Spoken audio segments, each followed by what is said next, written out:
Welcome to Brew Reviews. This is Brian here with DrinkABeerandPlayAGame, and today I'm going to be reviewing Miller Lite, brought to us by the Miller Brewing Company. There's a lot that I don't need to say about this beer because it's so iconic and well known, and I'm sure a lot of beer snobs are actually going to hate the fact that I'm spending time reviewing this beer, but you know what? It's something I've been drinking since I was first able to start, so I might as well give my opinion on this iconic brew. Let's get started by talking about some of the specific information related to this beer. First of all, it is available year-round. It comes in at 4.2%, and as far as style, I'm going to say that this is an American light lager. As a little bit of background, and pulled directly from the Miller Lite website, this beer is considered the original light beer. Now that can be debated, but I think most people would agree this is the most well-known original light beer that came from America, and there may have been a few others out there, but none had the commercial success of Miller Lite when it was first introduced in 1975. There's no debating, this beer has had a huge impact, and since the 70s, it's had some heavy marketing. I mean, some of the early commercials were pretty hilarious with Rodney Dangerfield, especially in the early 80s. To this day, they still have some Miller Lite commercials, and it's so well known, so they don't need to do quite as much marketing. But in those early years, I gotta give them kudos. They were pretty creative. Anyway, let's just dive right into this review. So, I always like to start with a beer with the first thing you're going to notice, and that is the label or the artwork. In this particular case, we're looking at the can, and I gotta be honest, that label is iconic. It's kind of like John Cena. Everyone knows it, and everyone knows it's popular, but the hardcore fans are really going to hate on it. As you can see from this picture here, Miller Lite's gone through a lot of changes. I personally love that they went back with the retro original view, coming in with a white can with gold accents, the blue font, that I actually really like the way that font looks, and it has the red. It just flows really nicely, and it looks the way a beer can should look, if that makes sense. When you think beer, I feel like this is just the standard of how a beer can should look. I went with a 3.5 out of 5, because I actually really appreciate it. Might not be the flashiest, but it's simple and it gets the job done. So before we start exploring the aroma and taste, I should mention that most light lagers have a suggested glassware of a Pilsner glass or a pint glass. For the purposes of this beer, I stuck with the classic Pilsner. Let's get pouring. So I gotta be honest, I'm someone who prides myself on having a fairly decent sense of smell, and the aroma for this beer is just very weak.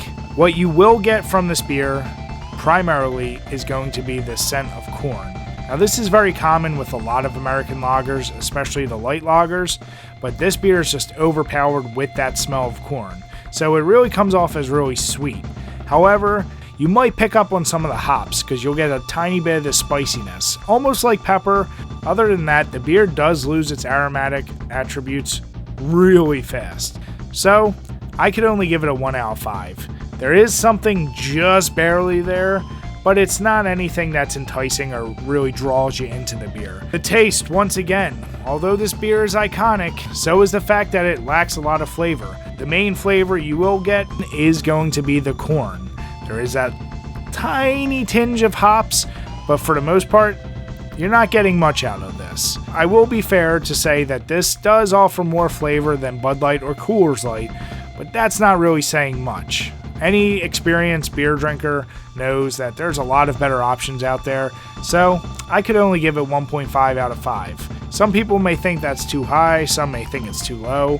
I've just tried too much to know that you're not getting much. Next, I just want to talk about the overall experience. From the moment you pour this in a glass, you have a consistent, clear, golden color with a very off-white head that actually can build up fairly fast if you don't pour it the right way, and there's a ton of lacing. The heading lends itself to be a little bit more foamy, so I will say, just from the profile, this is exactly what a beer should look like.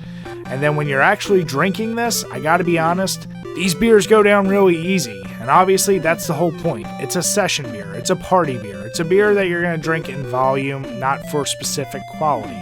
But let me warn you, do not let this beer go warm, because that little bit of corn flavor I mentioned earlier and that sweetness will go away really fast, and then you're just basically drinking a really stale, bland-ass beer, and nobody wants that. So when it comes to experience, I gave it 3.5 out of 5.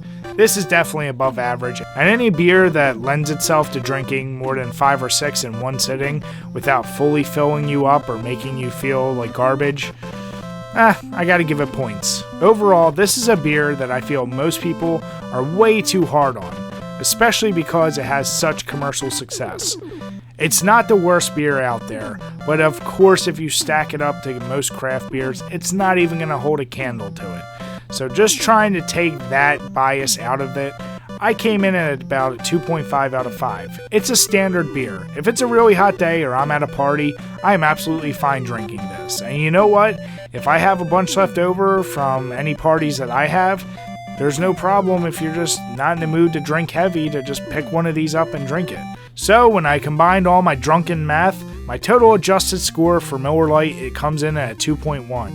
And it's interesting to note that compared to Beer Advocate and Untapped, I'm actually the roughest on this, and I'm someone who actually doesn't mind drinking it.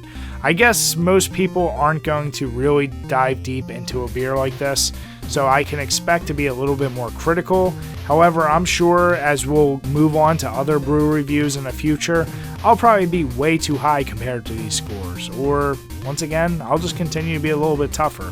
When it comes to game pairing, I want to go with a game like Halo 2 that allows you to drink fast, not really think about what you're drinking, but give you a nice little buzz as you're going from match to match. That was one of my favorite games to play in college, and I gotta be honest, it still holds up today.